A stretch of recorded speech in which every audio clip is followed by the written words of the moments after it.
많은 사람들이 우리 기독교를 가리켜서 기도의 종교라 이렇게 말합니다. 그렇습니다.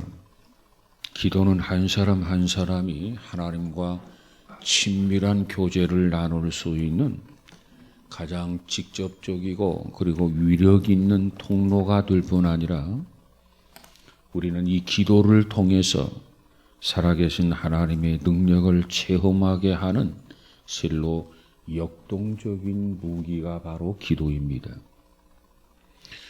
아무리 건강한 사람이라 할지라도 음식을 취하지 아니하면 육신을 지탱할 수 없는 것처럼 우리가 기도를 하지 않는다면 우리의 영혼도 그저 죽음과도 같은 참에 빠지고 말 것입니다. 기도하지 않는 기독교는 더 이상 기독교가 아닙니다. 그래서 우리 성경은 기도의 책이라 이렇게 말해도 결국 지나친 말이 아닙니다.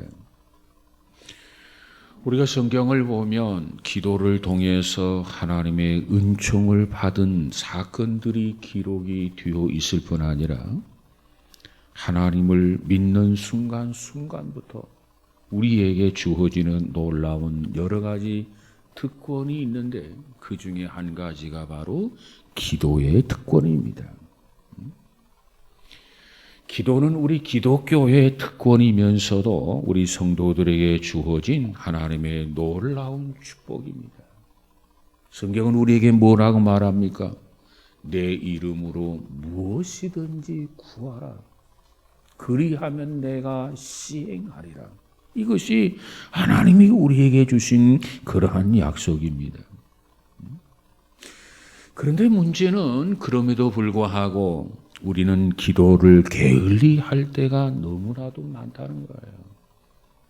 이 기도의 특권을 사용할 줄 모르는 안타까운 일들이 너무나도 많다는 겁니다. 이엠 바운주라고 하는 사람이 이런 말을 했어요. 많은 성도들이 기도의 중요성에 대해서 듣고 그리고 알고 있지만은 막상 기도를 하려고 하면 어떻게 기도해야 할지를 잘 모른다. 평상시에 청산 유수와 같이 언변이 좋다가도 기도를 하려고 한다면 그저 꿀먹은 벙어리가 되어버리는 것이 오늘의 교인들의 모습이다. 이렇게 지적을 했어요. 여러분, 그렇다면 우리는 어떠한 자세로 기도해야 하는가? 그리고 하나님은 어떻게 우리에게 응답을 하시는가? 그 점에 대해서 몇 가지만 한번 살펴보고자 합니다. 기도하게 대가라고 말할 수 있는 저스틴이라고 하는 사람이 있는데 그 저스틴은 이런 말을 했어요. 자, 주께서 이렇게까지 우리에게 기도하라고 말씀하시는데 왜 오늘 신자들이 오늘 성도들이 하나님의 자녀라고 하는 사람들이 왜 기도하지 않는가? 그 이유를 4가지로 정리를 했습니다. 기도하지 않는 이유. 당연히 기도해야 되는데 기도하라고 말씀하고 있는데 왜 오늘날 신앙인들이 기도하지 않는가? 그 이유를 4가지로 지적해 주고 있습니다. 그 첫 번째 이유가 뭐냐면 자기의 혼자의 힘으로 해결할 수 있다고 하는 교만 때문에 하나님 앞에 기도하지 않는다는 겁니다. 이건 내 힘으로 할 수 있어. 내 지식으로 할 수 있어. 내 경험으로 할 수 있어. 이와 같은 교만 때문에 하나님 앞에 기도하지 않는다는 겁니다. 그 다음에 2번째 이유가 뭐냐면 기도의 합리성을 논하기 때문에 기도하지 않는다 그랬어요. 기도의 합리성을 논하기 때문에. 이러한 부류 사람들을 보면 지성인들이 많이 있는데 그들은 생각하기를 이 기도의 합리성에 대해서 기도가 타당성이 없다는 거예요. 그래서 기도하지 않는다는 겁니다. 예를 들면 이렇습니다. 자, 비가 오게 해달라고 기도하는데 나로 봐서는 기도 제목처럼 비가 꼭 필요하단 말이에요. 정말 비가 와야 한단 말이죠. 그런데 비가 오게 해달라고 기도하는데 또 한편에서는 비가 오는 것을 원하지 않는 사람이 있다는 거예요. 아, 나는 지금 비 오면 안 되는데, 비가 오지 말아야 되는데, 이렇게 생각하는 사람이 있다는 겁니다. 내 자녀가 대학 입시 합격해 달라고 기도하면은 떨어지는 아이가 또 있다는 거예요. 내 자녀가 대학교에 합격해 달라고 기도한다고 한다면 그 기도는 다름 아닌 다른 아이를 떨어뜨려 달라고 하는 기도와 같다는 거죠. 그래서 합리적이지 못하다는 겁니다. 그래서 기도하지 않는다는 거예요. 이것이 두 번째 이유라는 겁니다. 그 다음 세 번째 이유가 뭐냐면 체면을 생각하기 때문에 기도하지 않는다고 했어요. 체면. 이제까지는 기도 한마디 없었어요. 그런데 어려운 일이 생겼다고 해서 힘든 일이 생겼다고 해서 기도한다고 하는 것은 염치 없는 일이고 위신이 서지 않는다는 생각 때문에 기도하지 않는다는 거예요. 이것이 기도하지 않는 세 번째 이유. 그 다음에 네 번째 이유를 뭐라고 지적했냐면은 하나님께서는 이미 나의 모든 사정을 다 알고 계시는데 굳이 하나님 앞에 내가 기도할 필요가 있겠는가? 하나님은 나의 형편, 나의 사정을 이미 다 알고 계신다는 거예요. 그래서 기도할 필요가 없다는 거죠. 이 모든 것은 인간적인 생각에서 나온 얕은 사고에 불과합니다. 여러분, 우리의 부족함을 깨닫고 우리가 하나님 앞에 무릎을 꿇을 때 우리의 굳게 닫혀진 마음의 문을 열어놓고 기도할 때 하나님께서 기도 응답해 주시는 것을 믿으시기를 바랍니다. 하나님이 누굽니까? 전능하신 하나님이세요. 우리의 모든 상황, 우리의 모든 환경을 바꾸실 수 있는 그러한 하나님이시란 말이에요. 우리의 생각과 우리의 사고를 초월해서 역사하시는 그와 같은 하나님이십니다. 그렇기 때문에 우리는 합리성을 논하기 이전에 그저 겸손하게 겸허하게 머리 숙여 하나님 앞에 기도해야 될 줄로 믿습니다. 오늘 본문의 말씀을 보면 예수님께서 비유로 말씀하신 내용입니다. 당시의 유대인들은 빵을 구워서 먹었는데 빵을 굽는 양은 부패하지 아니하고 그날 먹을 만큼만 빵을 구워서 먹었습니다. 어떤 집에서 저녁 식사로 빵을 구워서 다 먹었어요. 그리고 정리를 했습니다. 그리고 밤중이 되었는데 갑자기 친구가 지친 몸을 이끌고 찾아왔어요. 그는 먼 길을 오느라 너무나 배가 고파서 실신할 것만 같았습니다. 여행 중에 지쳤던 이 친구에게 먹을 것이 필요하겠구나 생각을 했어요. 그런데 자기 집에는 대접할 빵이 없어요. 그래서 이웃집으로 달려갔습니다. 그리고 가서 문을 두드립니다. 그리고 동사정을 합니다. 그런데 문을 열지도 않고 안에서는 이미 우리 온 식구가 잠자리에 들었으니 빵을 줄 수가 없다고 하는 대답이었어요. 우리 생각에는 야 너무 야박하구나. 너무나도 인정이 없구나 이렇게 말할는지 모릅니다. 그러나 그 당시 이스라엘의 가난한 집에는 대개 방이 하나였고, 그리고 온 식구가 이불 하나를 가지고 덮고 잠자리에 들기 때문에 한 사람이 일어나면 모두가 다 잠에서 깨게 된다는 겁니다. 그러기에 잠자리에 들게 되면 문을 잠그게 되고, 문을 잠근 후에는 적이 쳐들어왔다거나 천재지변이 있기 전에는 문을 두드리는 것은 아주 큰 신뢰로 여기는 것이 당시 이스라엘의 풍습이었습니다. 이웃집 중에 빵을 줄 수 없다는 겁니다. 그럼에도 불구하고 계속 문을 두드립니다. 그런 가운데 어쩔 수 없이 일어나서 빵을 주었는데, 이는 잠을 잘 수가 없기에 귀찮아서 빵을 준 것이지 결코 이웃 간의 정이 풍부해서 나누어 준 것은 결코 아니었다는 겁니다. 그런데 예수님께서 이와 같은 이스라엘의 풍습에 관한 이야기를 통해서 오늘 말씀하시고 있는 겁니다. 무엇을 말씀하고 있습니까?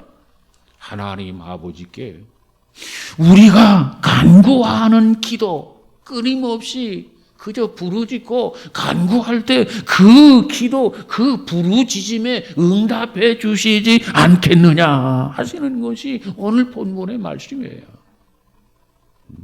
자, 그렇다면 오늘의 이 말씀을 통해서 우리는 몇 가지 영적인 교훈을 좀 생각해 보고자 합니다. 첫째로, 왜 우리가 기도해야 합니까? 왜 하나님 앞에 무릎 꿇고 기도해야 합니까? 무엇 때문에 하나님 앞에 우리가 부르짖어야만 합니까? 그 이유는 다름 아닌 우리가 세상을 살아가노라면 크고 작은 문제에 우리가 직면하게 된다는 겁니다. 그런데 어떠한 문제, 어떠한 사건, 어떠한 일이 생기게 되는데 그 중에 어떠한 문제는 본인도 느끼지 못하고 슬며시 지나가는 문제도 있을 수 있어요. 아무런 문제를 느끼지 못하는 가운데 지나가 버린다는 겁니다. 그런데 그 중에 어떤 문제는 어떠느냐? 마치 강한 지진이나 일어난 것처럼, 그리고 강한 태풍이나 불어와서 흔적을 남긴 것처럼 크나큰 흔적과 크나큰 상처를 남기는 그런 문제가 있을 수 있다는 겁니다. 그렇다면 이와 같은 문제를 우리 스스로의 힘으로 해결할 수 있습니까? 스스로의 경험, 스스로의 지식을 가지고 해결할 수 있습니까? 해결할 수 없습니다. 그렇기 때문에 우리는 하나님 앞에, 전능하신 하나님 앞에 무릎 꿇고 부르짖고 간구하면서 기도해야만 하는 거예요. 그래서 기도가 필요한 겁니다. 혹자는 이렇게 말합니다. 큰일이 아니니까 작은 문제는 내 힘으로 해결할 수 있다, 이렇게 말하는 사람이 있을 수 있어요. 그러나 냉철하게 생각해 본다고 한다면 우리에게 있어서 문제의 대소는 없다는 거예요. 이게 무슨 얘기입니까? 처음부터 큰 문제는 없다는 겁니다. 큰 문제. 그저 처음에는 아주 작은 문제였어요. 그저 처음에는 아주 작은 사건이었어요. 그런데 이 작은 사건, 이 작은 문제가 점점 더 크게 되고 점점 확대되어진다는 겁니다. 그렇기 때문에 우리는 크든 작든 어떠한 사건, 어떤 문제에 있어서 하나님 앞에, 그 하나님이 누굽니까? 우리의 인생의 생사화복을 주관하시는 전능하신 하나님이십니다. 그 하나님 앞에 크든 작든, 큰 문제든 작은 문제든 하나님 앞에 기도하라는 겁니다. 이것이 바로 우리가 기도해야 할 이유인 것입니다. 우리에게는 개인적인 일도 있을 수 있고, 우리에게는 가정적인 일이 있을 수 있고, 우리에게는 교회적인 일이 있을 수 있고, 우리는 국가적인 일이 있을 수 있어요. 그렇다고 한다면 이 모든 것이 하나님 앞에 기도해야 할 문제인 것을 깨달으시기를 주님의 이름으로 축복합니다. 여러분은 하나님을 얼마나 자주 만나십니까? 인생의 무거운 짐을 지고 우리에게 커다란 크고 작은 문제를 안고 여러분들이 지금 힘에 겨워서 몸부림을 치고 있지 않습니까? 그렇다고 한다면 하나님 앞에 겸손하게 무릎을 꿇고 기도하시기를 바랍니다. 하나님이 말씀하는 거예요. 환난 날에 나를 부르라고 하잖아요. 믿음으로 기도하라고 말씀하고 있지 않습니까? 그리하면 내가 시행하리라고 약속하고 있지 않습니까? 전능하신 하나님 앞에 겸손하게 무릎 꿇고 기도한다고 한다면 문제가 아닌 것처럼 쉽게 지나가고 극복되어지고 승리하는 저와 여러분이 되게 될 줄로 믿습니다. 그 다음에 두 번째로는 응답을 받으려면 인내가 필요하다는 겁니다. 누가복음 18장에 가보면 한 과부가 한이 맺힌 문제를 가지고 불의한 재판관을 찾아갑니다. 그 불의한 재판관은 누구예요? 말 그대로 불의한 재판관입니다. 하나님을 믿지 아니하는 그런 무신론자입니다. 그는 이웃 사랑에 대해서는 안중에도 없는 정말 불의한 그런 재판관이었습니다.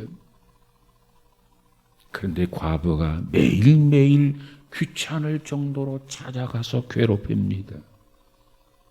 자신의 원한을 풀어달라는 거예요. 간곡하게 부탁하고 간곡하게 하소연하고, 그래서 결론은 그 문제가 해결이 되어졌다는 겁니다. 아니, 해결해 줄 수밖에 없었다는 것이 옳은 표현이 될 것 같습니다. 오늘 본문에서도 뭐라고 말합니까? 그 사람이 계속해서 문을 두드리고 있어요.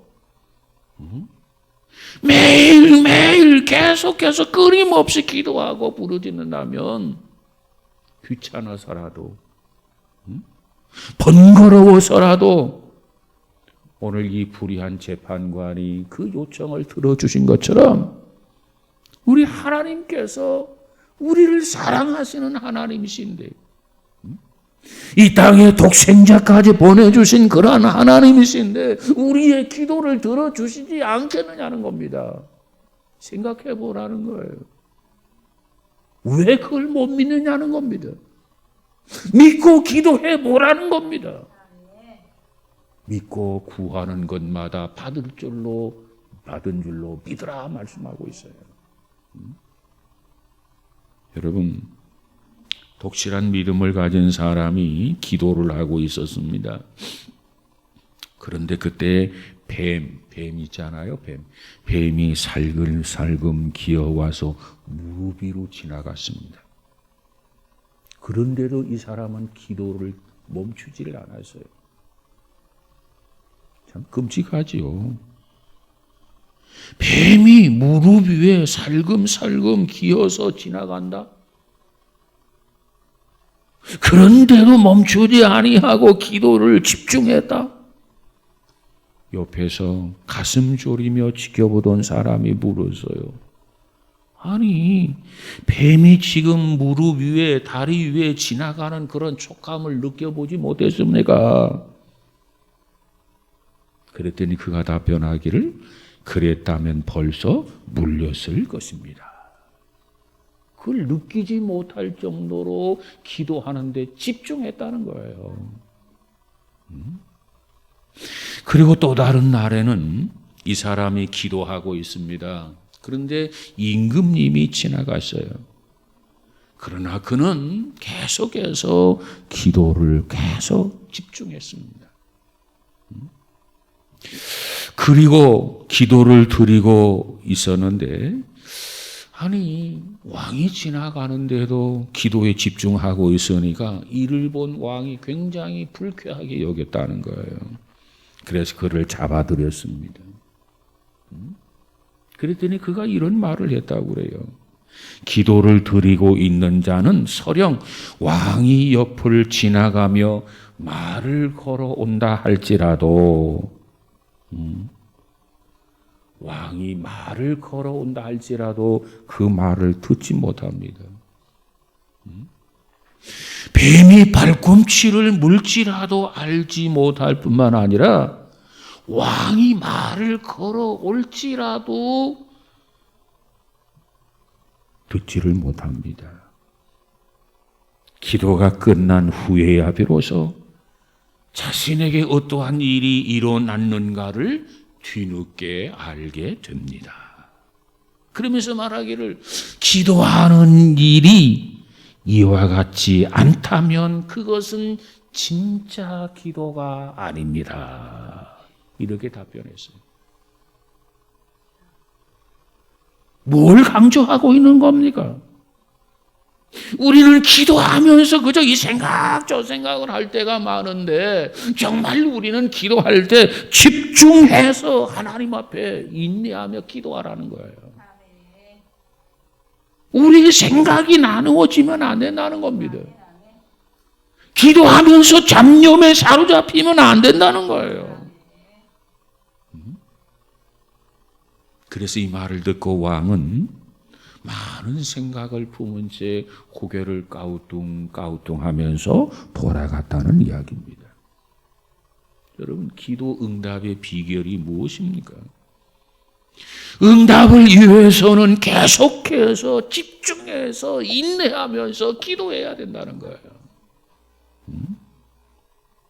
그래서 성경은 말하기를 언제까지 기도해야 되느냐?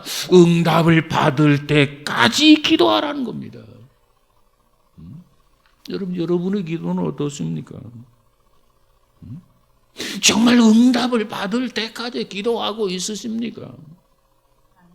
누가 뭐라고 해도 기도에 정말 집중하면서 기도하고 있느냐 그 말이에요. 우리 한번 자신을 되돌아보는 귀한 시간이 되어지기를 주님의 이름으로 축복합니다. 우리는 기도하다 보면은 때로는 싫은 소리를 들을 수도 있어요. 기도하다 보면 때로는 우리는 장애물에 부딪힐 때도 있을 수 있어요. 기도하다 보면 과연 이 기도가 응답이 되겠는가 회의감이 엄습해 올 수도 있어요. 그러나 그런 상황을 극복하고 인내하면서 끊임없이 계속해서 기도하면 결국에는 응답을 받게 되는 것 믿으시기 바랍니다. 이것이 하나님의 약속이에요. 그러면 언제 응답을 받게 됩니까? 응답의 시기는 차이가 있을 수 있습니다. 어떤 기도는 우리가 기도하면서 아멘 하는 순간 이루어질 수도 있어요. 또 어떠한 기도는 우리가 정말 하나님 앞에 기도하는데 1년하고 2년, 3년, 4년 아니 오랫동안 기도해야 응답이 되는 경우도 있습니다.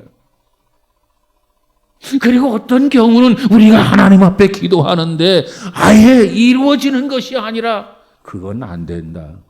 안 된다고 응답을 받을 수도 있습니다. 문제는 우리가 믿는 하나님은 누구십니까? 전지전능하신 하나님이시라는 겁니다. 우리의 생각을 하시고 우리의 저주를 하시고 우리의 체질을 하시는 하나님께서 우리의 모든 상황과 우리의 모든 형편을 살피시면서 가장 합당한 때에 하나님께서 응답해 주시는 것을 믿으시기를 바랍니다. 미국의 보스턴 대학교에서 있었던 일입니다. 미식 축구 시합이 있었는데 이 학교가 결승까지 올라갔어요. 시합을 앞두고 선수들과 감독과 교수들까지 모두 다 교내에 있는 교회에 모여서 열심히 기도했어요. 우승을 위해서. 모처럼 이 미식 축구의 우승을 위해서 모두가 합심해서 기도를 했습니다.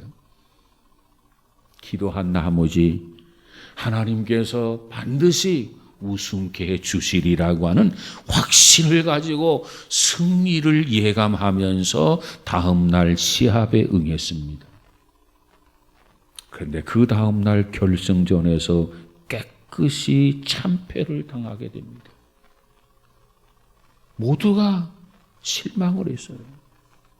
모두가 낙심을 했어요. 왜 하나님께서 우리의 간절한 기도를 들어주지 않으셨을까? 그걸 생각하면서 아니 우리에게는 확신이 있었는데 아니 우리는 반드시 우승할 그러한 확신이 있었는데 하면서 안타까운 나머지 신앙의 회의를 느끼는 사람도 있었습니다. 그런 가운데 예약했던 음식점을 모두가 취소해버리고 말았습니다. 우승하면 축제 분위기로 파티하려고 했던 음식점을 취소해버린 거예요.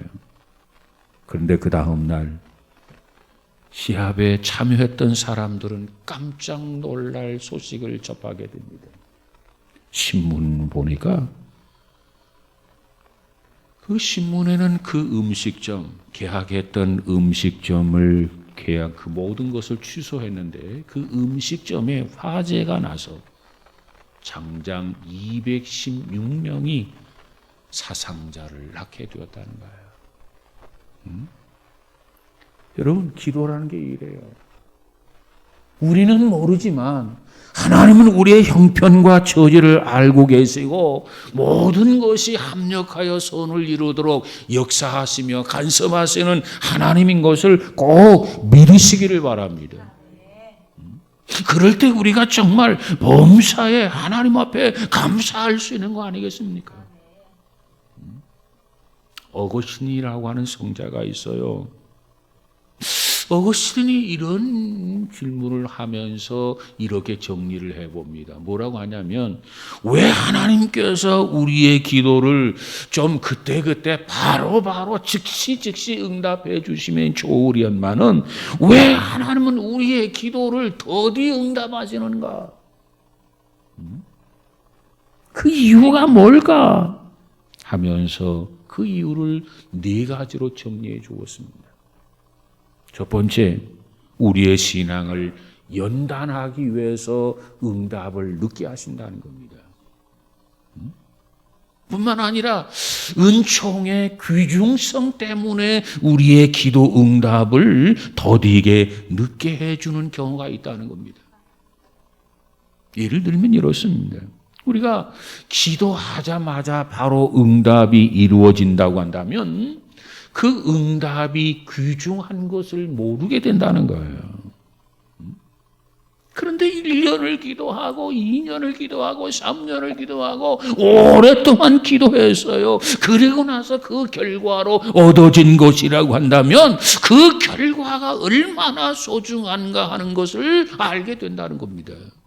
그래서 그 귀중성, 하나님의 은총, 하나님의 그 응답이 얼마나 소중한가 그것을 일깨워 주기 위한 방법으로 하나님은 때에 따라서 우리의 기도를 더디 응답해 주신다는 거예요. 그리고 세 번째 이유를 뭐라고 했냐면 하나님께서는 정하신 시기가 있기 때문에 응답을 더디 하신다는 겁니다. 하나님이 정해놓은 시기가 있다는 거예요.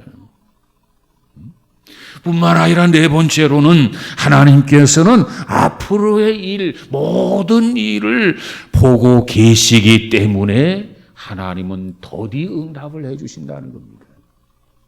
이렇게 4가지를 정리해 주었어요. 우리가 잘 아는 조지 물러라고 하는 사람이 있어요. 조지 물러. 그는 일생을 기도의 사람이었고 5만 번 이상 기도의 응답을 받았다. 참 그 책이 기록에 출판되어져 나왔죠. 자, 5만 번 이상, 일생 동안 5만 번 이상 기도 응답을 받았다. 참 대단한 거죠. 그런데 그가 일생 동안 기도한 것은 다 응답을 받았다는 겁니다. 그런데 단 한 가지 응답을 받지 못하고 기다리던 것이 있었습니다. 그게 뭐였느냐? 그 조지 물러가 어려서부터 같이 자랐던 친구들인데 친하게 지냈던 친구들이 5명이 있었다는 겁니다. 그래서 이 조지 물러는 늘 어려서부터 친하게 지냈던 친구들 그 5명을 놓고 하나님 앞에 기도하는 거예요. 이 친구들이 예수 믿고 구원받게 해달라 기도를 합니다. 얼마만큼 기도했느냐? 1년, 2년이 아닙니다. 3년, 4년, 5년이 아닙니다. 10년이 아닙니다. 장장 52년 동안 5명을 놓고 기도했다는 거예요. 그런데 그 중에 2사람이 예수를 믿게 되었고, 그리고 조지 물러가 이제 임종을 앞두고 있어요. 조지 물러가 이제는 위중하다고 하는 소식을 듣고 믿지 않고 있었던 그 3사람 중에 2사람이 조지 물러를 찾아왔어요. 조지 물러가 그들에게 이렇게 말합니다. 내가 너희들을 위해서 지난 52년 동안 내가 하나님 앞에 기도했다. 그런데 하나님께서 내가 기도한 다른 것은 다 응답해 주셨는데 하나님께서 너희들을 위해서 기도한 그 부분에 대해서는 아직도 응답하지 않으셨다 하면서 조지 물러가 참 안타깝다 이렇게 이야기를 합니다. 그 말을 듣는 순간 2 친구는 눈물을 흘리면서 그래, 내가 이제라도 예수를 믿겠다 약속을 하게 됩니다. 그리고 조지 물러가 세상을 떠났어요. 그리고 장례식을 치루었어요. 근데 나머지 한 친구가 뒤늦게 찾아왔어요. 그랬을 때 그 친구에게 이렇게 말합니다. 조지 물러가 우리가 예수 믿기 위해 52년 동안이나 기도해 왔었단다. 이 말을 듣자 그 친구는 충격을 받았어요. 그리고 그가 예수를 믿게 되고 그리고 그가 선교사가 되었습니다. 그가 선교사가 되어서 복음을 전하는데 이 조지 물러 이야기를 빠뜨리지 않고 했다는 거예요. 그 이야기가 뭐냐? 이 조지 물러가 5만 번 이상 기도해서 응답을 받았는데 바로 자기 자신이 조지 물러의 마지막 응답이다. 친구 5명이 있었는데 2사람이 돌아왔고 임종 직전에 2사람이 예수 믿게 되었고 그리고 자기 자신이 임종 후에 뒤늦게 나를 위해서 기도했다는 사실을 듣고 충격을 받아서 예수 믿고 선교사가 되었기 때문에 조지 물러의 마지막 응답이 자기 자신이다. 이렇게 간증을 하면서 복음을 전하는 선교사가 되었다는 겁니다. 여러분, 이처럼 우리가 기도하면 즉시 응답되는 것도 있어요. 그리고 머지않아 응답되는 것도 있어요. 그리고 10년, 20년, 30년, 40년, 50년 후에 응답되는 것도 있어요. 아니, 우리가 세상을 떠난 후에 응답되는 것도 이루어지고 있다는 겁니다. 우리가 그걸 믿음으로 믿고 기도하시기를 주님의 이름으로 축복합니다. 그 다음 4번째로 구한 것 이상으로 채워주시는 하나님이 있습니다. 오늘 본문 말씀 마지막이 중요합니다. 뭐라고 말합니까? 너희가 악할지라도 좋은 것을 자식에게 줄 알거든 하물며 너희 천부께서 구하는 자에게 성령을 주시지 않겠느냐. 누구의 말입니까? 예수님의 말씀이에요. 저와 여러분에게 크고 작은 모든 문제를 안고 주님 앞에 나와서 함께 믿고 기도하는 우리 모두가 되어지기를 주님의 이름으로 축복합니다. 사업의 문제, 가정의 문제, 건강의 문제, 자녀의 문제, 그 어떠한 문제든지 주님 앞에 안고 나와서 열심히 기도하시기 바랍니다. 그처럼 기도하면 우리의 신앙이 자라나고 성숙해진단 말이에요. 그리고 뭐라고 말합니까? 구하는 자에게 성령을 주시지 않겠느냐? 성령까지 주신단 말이에요. 이 믿음을 가지시고 우리가 하나님 앞에 간구할 수 있는, 부르짖을 수 있는 저와 여러분이 되시기를 주님의 이름으로 축복합니다. 우리 하나님은요, 인자하신 하나님이세요. 후하신 하나님이세요. 우리가 구한 것 그 이상으로 하나님의 자녀들에게 풍성하게 넘치게 해주시는 거 믿으시기 바랍니다. 인색한 하나님이 아니세요. 스폴전 목사님이 계십니다. 대학 입시를 앞두고 하나님 앞에 기도를 하는데 의과대학에 들어가기 위해서, 그래서 의사가 되려는 목표를 가지고 하나님 앞에 기도했습니다. 그리고 스폴전의 부모 역시 스폴전이 역시 의사가 되는 것이 좋겠다. 그래서 기대하면서 열심히 기도했습니다. 그리고 시험을 보았습니다. 그런데 그만 떨어지고 말았습니다. 그래서 부득이하게 재수를 하면서 다시 의과대학에 도전하기 위하여 기도를 열심히 합니다. 그런데 어느 날 너는 사람의 육신의 병을 고치는 사람이 되기보다도 영의 병을 고치는 사람이 되라라고 하는 주님의 음성을 듣게 됩니다. 그리고 그때서야 이 스폴전이 하나님의 뜻이 어디에 있었는가 뒤늦게 깨달았다는 겁니다. 그래서 포기하고 목사가 되었다는 거예요. 여러분, 우리가 열심히 기도하면 하나님께서 우리의 생각을 바꿔주시기도 하시고 모든 것이 합력하여 선을 이루도록 역사하시는 하나님인 것을 믿으시기를 바랍니다. 문제는 이 믿음을 가지시고 열심히 기도하는 거예요. 얼마만큼 기도해야 되느냐? 쉬지 말고 기도하라. 너희가 세상에서 환난을 당하라, 안심하라, 내가 세상을 이겼노라 말씀하시면서 기도하라고 말씀하고 있어요. 여러분, 우리 깨어서 기도하시기를 바랍니다. 그러면 우리가 예상하지 못했던 놀라운 은혜, 놀라운 축복을 부어주시고 성령까지 충만하도록 우리에게 역사해 주실 줄로 믿습니다. 이제 내일부터 72차 작밤 기도회를 하려고 그래요. 그동안 기도를 쉬었던 우리들, 멈췄던 우리들, 중단했던 우리들, 이제라도 깨어서 함께 이 기도회 대열에 참여하고 기도하는 성도, 기도하는 크리스찬, 기도하는 주의 자녀들이 다 되어지기를 주님의 이름으로 축복합니다. 하나님, 기도의 불이 다시 일어나게 하옵소서. 열정이 살아나게 하옵소서. 성령의 역사로 충만하게 하옵소서. 이와 같이 기도한다면 주께서 반드시 우리의 기도를 들으시고 역사하셔서 필요를 채우시며 기적 같은 역사 계속적으로 우리와 함께해 주실 줄로 믿습니다. 아무쪼록 작밤 72차 기도회에 참여해서 함께 기도하고 함께 응답받고 간증할 수 있는 우리 모두가 다 되어지기를 주님의 이름으로 축복합니다. 기도하십시다. 거룩하신 하나님 감사합니다.